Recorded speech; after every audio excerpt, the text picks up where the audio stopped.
அல்ஹம்துலில்லாஹி ரபில் ஆலமீன். அல்லாஹும்ம ஸல்லி அலா முஹம்மதின் வல ஆலி முஹம்மதின் வபாரிக் வசல்லிம் அலைஹி. அஸ்ஸலாமு அலைக்கும் வரஹ்மத்துல்லாஹி வபரகாத்துஹு. வெல்கம் டு வாய்ஸ் ஆஃப் ஈமான். எல்லாரும் எப்படி இருக்கீங்க? நல்லா இருக்கீங்களா? அல்ஹம்துலில்லாஹ். அல்லாஹ் சுப்ஹானஹு வ தஆலா உங்களுக்கு நீண்ட ஆயுளையும் ஆரோக்கியத்தையும் வழங்க வேண்டும் என்று துவா செஞ்சு ஆரம்பிக்கிறேன். மனிதனை பாதிக்கும் விஷயங்களில் மிக முக்கியமான ஒன்று கவலை. இந்த கவலை மட்டும் மனுஷனுக்கு வந்துட்டா போதும், எந்த வேலையும் ஆகாது. எல்லா விஷயங்களிலும் அது பாதிப்பை ஏற்படுத்தும். நம்முடைய உடல் வரை பாதிக்கும். உடல் பலகீனமாயிடும், நோய் வர காரணமாக இருக்கும், சீக்கிரமாக வயசான மாதிரி ஆயிடும். இந்த கவலை தான் எல்லாத்துக்குமே காரணம். ஆனால் அந்த கவலை இல்லாத மனிதர்கள் இருக்காங்களா கேட்டால் கண்டிப்பாக இருக்கவே முடியாது. எல்லா மனிதர்களுக்கும் அவங்கவுங்க சூழ்நிலைக்கு ஏற்ப கவலைகள் இருந்து கொண்டே தான் இருக்கும். மார்க்கத்தை பொறுத்த வரைக்கும் நிறைய வழிமுறைகளை நமக்கு காட்டி தந்திருக்கிறது. நம்முடைய அனைத்து பிரச்சனைகளுக்கும் தீர்வு ஒன்று ஒன்றா இருக்குது. நபி ஸல்லல்லாஹு அலைஹி வஸல்லம் அவர்கள் நமக்கு கற்று தந்துள்ளார்கள். அந்த வகையில் கவலைகளை போகக்கூடிய ஒரு சிறந்த துவாவையும் நமக்கு கற்று தந்துள்ளார்கள். இந்த துவாவை நீங்கள் சாதாரணமாக நினைக்க வேண்டாம். ஒரு கவலையுள்ள ஒரு கஷ்டமான நேரத்தில் ஒரு மனிதன் இந்த துவாவை எடுத்து ஓதும்போது அல்லாஹ் சுப்ஹானஹு வ தஆலா அவருடைய கவலையை நீக்கிடுவான். எந்த பாதிப்பால் அவங்க கவலையாக இருக்கிறாங்களோ, எந்த விஷயத்தால் அவங்க கவலைப்படுறாங்களோ அதை நீக்கி ஒரு நல்ல ஒரு விஷயத்தை நற்செய்தியை அவன் தருவான் அப்படின்னு நபி ஸல்லல்லாஹு அலைஹி வஸல்லம் அவங்க சொல்லி இதை கற்றுத்தராங்க. அப்போ சஹாபாக்கள் கேட்குறாங்க, இப்போ நாங்கள் இதை கேட்குறோம், இதை கேட்ட உடனே கண்டிப்பாக அவசியம் கற்றுக்கொள்ளணுமா அப்படி கேட்கும்போது நபி ஸல்லல்லாஹு அலைஹி வஸல்லம் அவர்கள் யார் இந்த துவாவை கேட்டாலும் அவங்க அவசியம் இந்த துவாவை கற்றுக்கொள்ளணும் அப்படின்னு சொல்கிறாங்க. நபி ஸல்லல்லாஹு அலைஹி வஸல்லம் அவர்கள் குறிப்பாக ஒரு துவாவை, அதாவது துவாக்கள் இப்படி சொல்லுவாங்க, இந்த துவாவை நீங்கள் ஓதிக்கிங்க சொல்லிட்டு, சில துவாக்களை இது அவசியம் ஓதுங்க கற்றுக்கொள்ளுங்கள் சொல்லிட்டு வலியுறுத்தி சொல்லியிருப்பாங்க. அப்படி அவங்க வலியுறுத்தி சொல்லியிருக்காங்கன்னா கண்டிப்பாக அந்த துவா ஒரு மிக சிறந்த துவா, பலம் வாய்ந்த துவாவா இருக்க வேண்டும். இப்போ இந்த துவாவை பொறுத்த வரைக்கும் நிறைய பேர் அவ்வளவா ஓதி இருக்க மாட்டீங்க கண்டிப்பா. ஏன்னா கொஞ்சம் பெருசா இருக்கும் இந்த துவா, அதனால சிரமப்பட்டு ஓதாம சின்ன சின்ன துவா என்ன இருக்கோ அதெல்லாம் ஓதிட்டு வந்திருப்பீங்க. ஒரு முறை இந்த துவாவை எடுத்து ஓதி பாருங்க, அதனோட தமிழ் அர்த்தம் புரிஞ்சு ஓதி பாருங்க. கவலையான கஷ்டமான நேரத்துல இப்ப இந்த சூழ்நிலையில யாரெல்லாம் இந்த வீடியோ பார்த்துட்டு இருக்கவங்க அவங்கவுங்க மனசுல ஏதாவது ஒரு கவலை கஷ்டங்கள் இருக்கும்ல, அதை மனசுல வச்சுக்கிட்டு நியத்து வச்சுட்டு இந்த ஒரு துவாவை ஓதி பாருங்க. ஒரு முறை ஓதி பாருங்க. ஆனால் நம்பிக்கையுடன் ஓதணும். எந்த ஒரு துவாவை நீங்கள் எடுத்தாலும் சரி, நம்பிக்கையுடன் உறுதியுடன் ஓதுனாதான் அந்த துவாவிற்கு பலன் கிடைக்கும். என்னுடைய இந்த கவலைகள் கஷ்டங்கள் இது எல்லாம் வரத்துக்கு யாரு காரணம்? அல்லாஹ் சுப்ஹானஹு வ தஆலா. அவன் தான் இந்த கஷ்டத்தை எனக்கு கொடுத்துருக்குறான், சோதனை எனக்கு தந்திருக்கிறான். இதை நீக்கணும்னா அது யாரால முடியும்? அவனால் மட்டும் தான் முடியும். அதனால் அவன்கிட்ட நான் கையேந்துறேன், இந்த துவாவை கொண்டு கையேந்துறேன்னு சொல்லிட்டு மனசார நீங்கள் நியத்து வச்சு இந்த துவாவை ஒரே ஒரு முறை ஓதி பாருங்க. இன்ஷா அல்லாஹ் உங்களுடைய எல்லா பிரச்சனைகளும் நீங்கள் உடனடியாக அல்லாஹ் அந்த கவலையை நீக்கி அந்த எந்த ஒரு சூழ்நிலை கொடுத்தா நீங்கள் சந்தோஷமாக மாறுவீங்களோ அப்படி ஒரு சூழ்நிலையை அல்லாஹ் உங்களுக்கு மாற்றி தருவான். ஏன்னா நபியவர்கள் வாக்குறுதி தந்த துவா இது. எப்போ ஓதலாம்னா ஏதாவது ஒரு தொழுகைக்கு பிறகு ஓதிக்கிங்க. குறிப்பாக ஃபஜ்ர் தொழுகை, நீங்கள் தஹஜ்ஜுத் தொழுபவராக இருந்தால் அந்த நேரத்தில் ஓதுவது இன்னும் சிறந்தது. அப்படி இல்லைன்னா மஹ்ரிப் தொழுதுட்டு யார்கிட்டையும் பேசாமல் அப்படியே ஒரே இருப்பில் அப்படியே உட்காந்து இந்த துவாவை ஒரு முறை ஓதி நல்லா துவா செய்யுங்க. எந்த கவலை எந்த கஷ்டம் உங்களை வாட்டுதோ, நிறைய பேருக்கு கடன் பிரச்சனைகளாக இருக்கும், சில பேருக்கு கணவர் மூலமாக பிரச்சனையாக இருக்கும், சில பேருக்கு மனைவி மூலமாக பிரச்சனையாக இருக்கும், பிள்ளைகள் மூலமாக பிரச்சனையாக இருக்கும், நல்ல வேலை வேண்டி இருக்கும். இது மாதிரி நிறைய கவலைகள் பிரச்சனைகள் அவங்கவுங்க மனசில் இருக்கும் பார்த்தீங்களா? அதை அல்லாஹ்விடம் கேளுங்க, அழுது கேளுங்க. நிச்சயமாக உங்களுக்கு ஒரு வழி காட்டுவான் அல்லாஹ் சுப்ஹானஹு வ தஆலா. இப்போ அந்த துவாவை நான் உங்களுக்கு ஓதி காமிக்கிறேன், அவசியம் ஓதிக்கிங்க. பெருசாக இருக்கு சொல்லிட்டு ஸ்கிப் பண்ணிட்டு போயிடாதீங்க. ஒரு ஸ்க்ரீன்ஷாட் எடுத்து வச்சுக்கிட்டு பார்த்து ஓதுங்க. இன்ஷா அல்லாஹ் நீங்கள் நாடியது நடக்கும். இப்போ நான் உங்களுக்கு ஓதி காமிக்கிறேன்.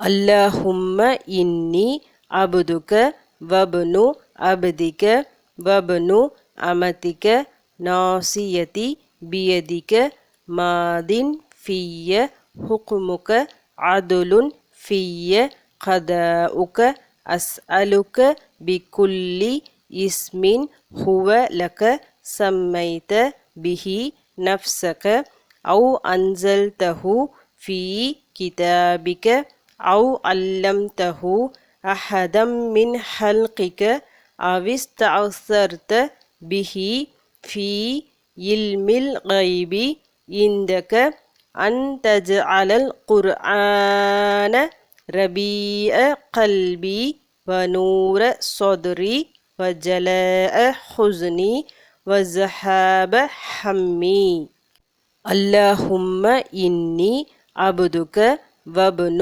عبدك وابن أمتك ناصيتي بيدك ماض في حكمك عدل في قضاؤك أسألك بكل اسم هو لك سميت به نفسك أو أنزلته في كتابك أو علمته أحدا من خلقك أو استأثرت به في علم الغيب عندك أن تجعل القرآن ربيع قلبي ونور صدري وجلاء حزني وذهاب همي யா அல்லாஹ், நான் உன் அடிமை, உன் அடிமைகளான ஓர் ஆண் ஒரு பெண்ணின் மகனாவேன்.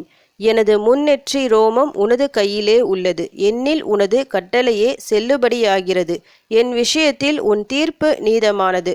உனக்கு சொந்தமான ஒவ்வொரு திருப்பெயர் கொண்டும் நான் உன்னிடம் யாசிக்கிறேன்.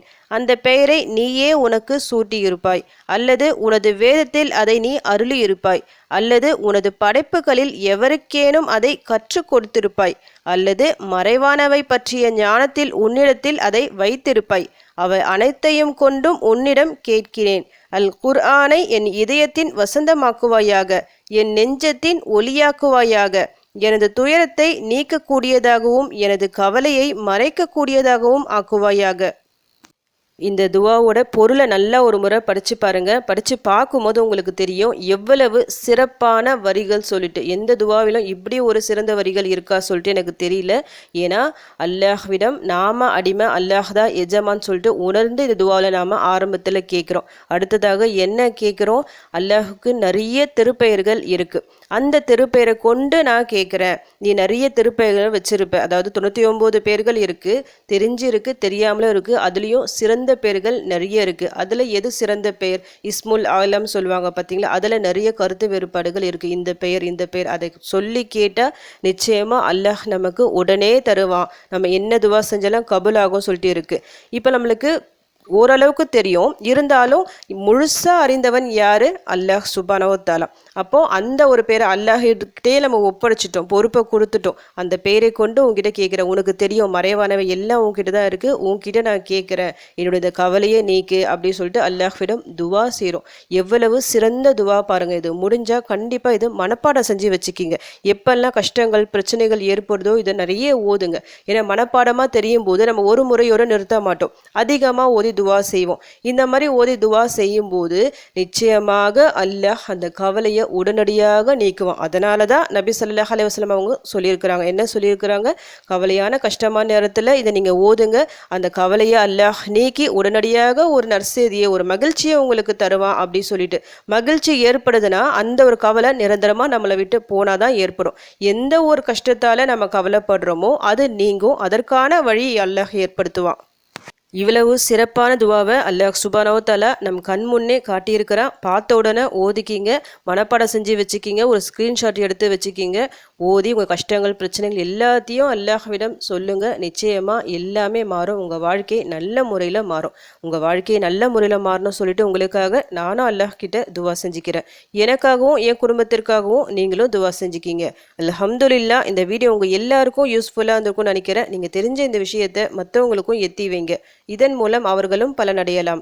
இன்ஷா அல்லாஹ். அடுத்த பதிவில் சந்திக்கலாம். ஜஸக்கல்லாஹு கைரன் கசீரா. அஸ்ஸலாமு அலைக்கும் வரஹ்மத்துல்லாஹி வபரகாத்துஹு.